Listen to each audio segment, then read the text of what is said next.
Magandang araw mga bossing. So sa naghahanap dyan ng SUV 7-seater diesel engine automatic transmission na modelo mga boss, ito available tayo. Yan MUX to mga bossing na 2022 year model. Naka all disc brake and 90% red light. May reverse parking camera, may reverse parking sensor. Naka all LED yung kanyang ilaw. Pakita ko muna sa inyo yung loob bago natin umpisahan mga boss. Okay, ito mga bossing ha. Yan. Ganda ng concept sa loob mga boss Win na win. Eleganteng elegante. Dito pa natin sa front area mga boss. Tingnan mo naman kung gaano kapal ng kanyang owner's manual. Ewan ko na lang kung di ka matuto pa sa about sa sasakyan dyan mga boss. Lahat ng indicator makikita mo na dito mga bossing sa kapal ng kanyang owner's manual. Yan. So ito mga bossing is naka electronic parking assist na rin. Yan. So sa mga interesado, ito na ang detalye natin mga boss. So ito mga bossing yung base model sa MUX mga boss. Makina na ito 1.9 liters Yan, 1.9 liters na diesel engine.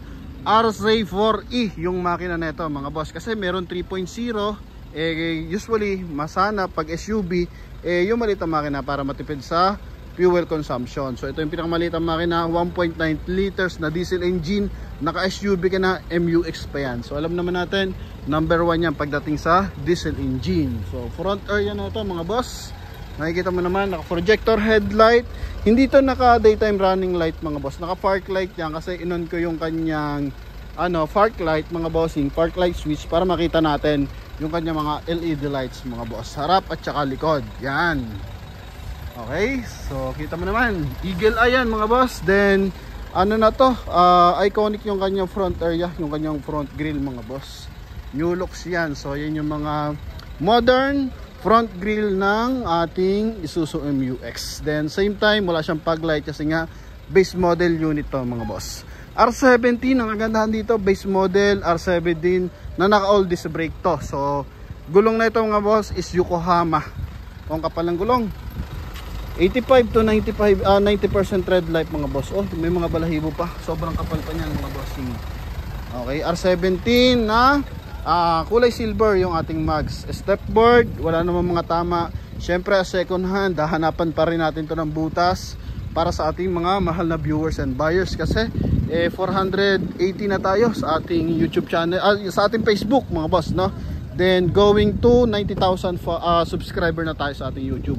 So thank you and same time month of March mga bossing ang dami natin na benta. So ang benta natin mga bossing total is nasa 21 units mga boss. Okay, so thank you very much. Ang dami niyan mga bossing. Ito interior ng ating Isuzu MUX.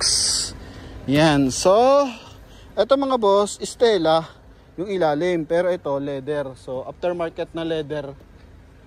Aftermarket yung leather niyan mga bossing, pero ang ganda Yan, kulay beige. Then ceiling niya kulay gray. Ito naka 10 inches touchscreen monitor. So yung monitor natin mga boss is Android Auto.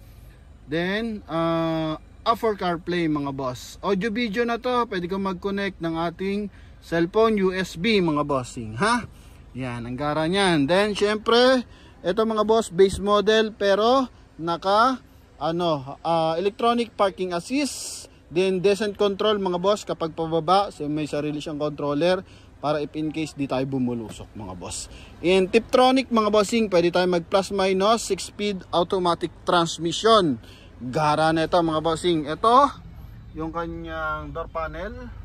Yan, may ornament accent na kulay silver. Tapos yung kanyang door opener mga bossing is kulay silver din. Then meron din siyang silver accent dito sa ating dashboard. So ito mga bossing is naka dual airbag mga boss. Busina. Ayos ang busina mga bossing. Tapos ito yung kanyang meter cluster. 38,690 original mileage. And same time, ito may adjustan ng ating headlight mga boss once na loaded tayo. So nakaangat kasi yan. Kumbaga sa Tagalog nakasalambaw o nakaangat yung unahan. So dito para hindi nakakasulo since LED lights to mga bossing, so pwede nating ibaba yung ilaw natin. Then eto naman is tawag dito, aircon blower para sa likuran mga boss. Okay? So since 1.9 liters, once na nabibiting ka, pwede yung patayin aircon para mas madagdagan yung power mga boss. 148 horsepower to mga bossing, no? Yan, so check pa rin natin. Etong side mirror lang, syempre, eto mga boss is naka-manual lang to mga bossing. Okay? Yan, naka-manual. Then yung pag-adjust niyan mga bossing, syempre, naka-power yan. Yung pag-fold lang. Yan, okay? Then sa kabilang side, ganun din. Yan mga boss. Then gamit na tint, check natin kung anong gamit nilang tint. Solar guard mga boss. Medyo mamahalin yan, no? Solar guard yung gamit nilang tint dito. Okay, so I think nasa 12,000 tint pa lang yan. Okay, so ganyan kamahal po yan. Kasi kahit talaga mainit ang araw, talagang hindi mo ma-absorb sa loob. Second row tayo mga boss, medyo mabagal pero napakaganda kasi ng specs ng ating unit na to. Yan o. Eleganteng elegante ang datingan sa loob. May ano rin siya, 12 volt socket, aircon vent natin, nasa ceiling, then hanggang third row po yan. So wala tayong masasabi dito. Yan, may sarili rin siyang switch pagdating dito sa second row. Access natin sa likuran, ito nagtatambol yung ating upuan. Okay, magkabilang side nagtatambol para if in case kaliwat kanan pwede tayong umakyat. So since second hand unit, so may mga run pa rin yan.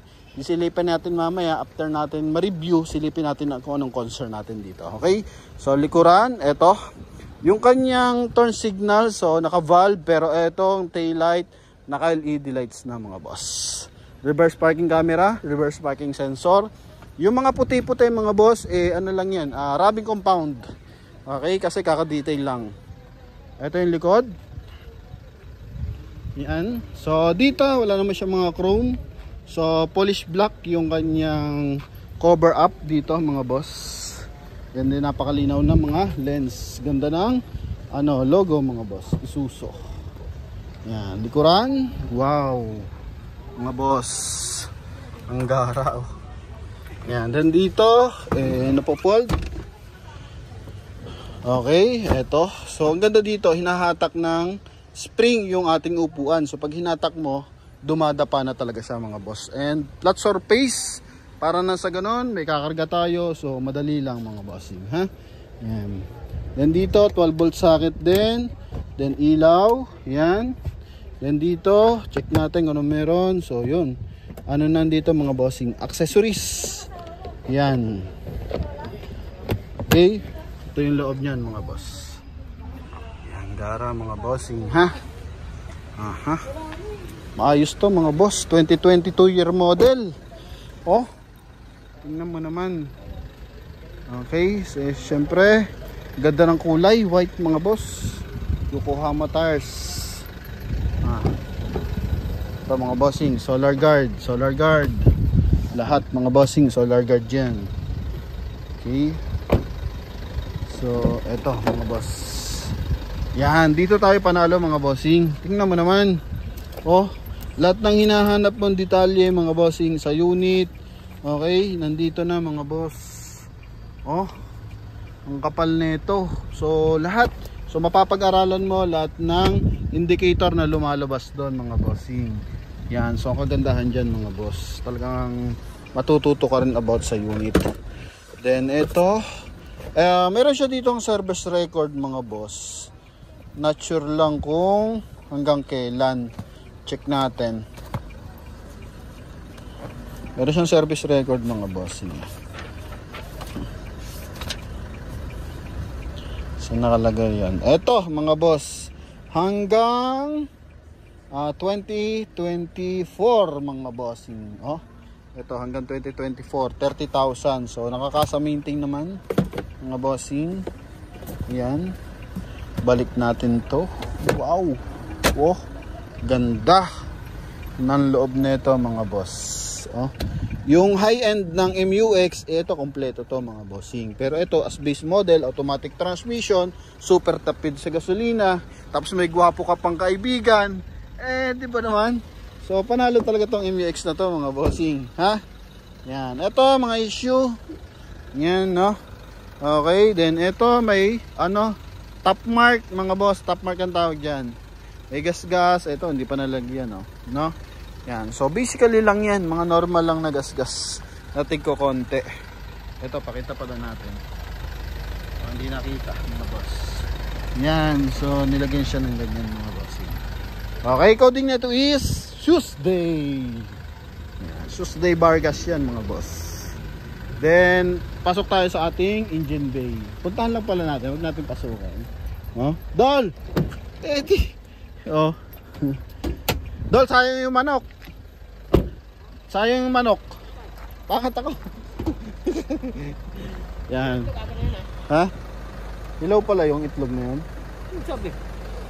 Hilaw eh. Tabasag yung dalawa eh. Ito mga bossing, yung ating engine bay. Salamat sa napakaganda lalaki nating si Super Nonoy. Yan ah. Ang ganda no? Lahat ng markings mga boss, kompleto Ricardo. Okay, yan mga bossing ha.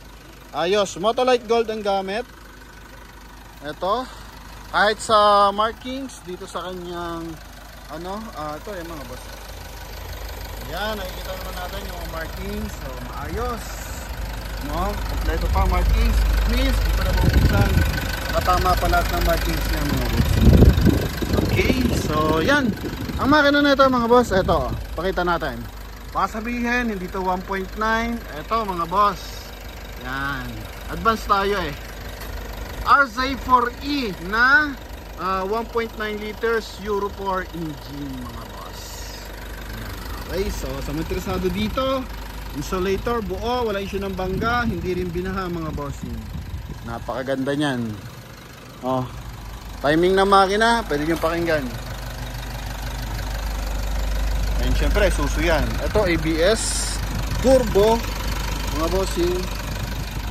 Ha? Yan. Ganda. Pino ng tunog, mga boss. Yan.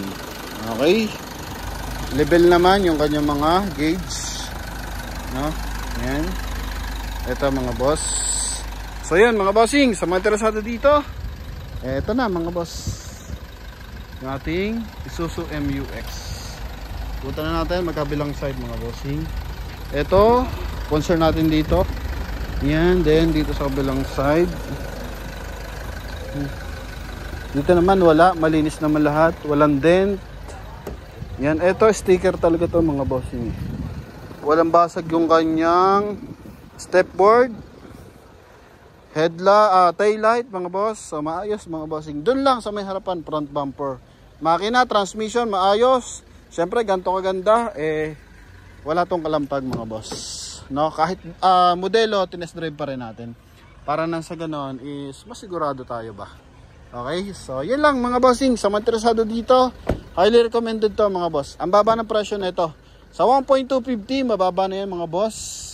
O around 1.230, mababa pa rin. Pero sa atin, 1,190,000 kasama yung transfer of ownership mga boss. Thank you very much. God bless. Bye-bye.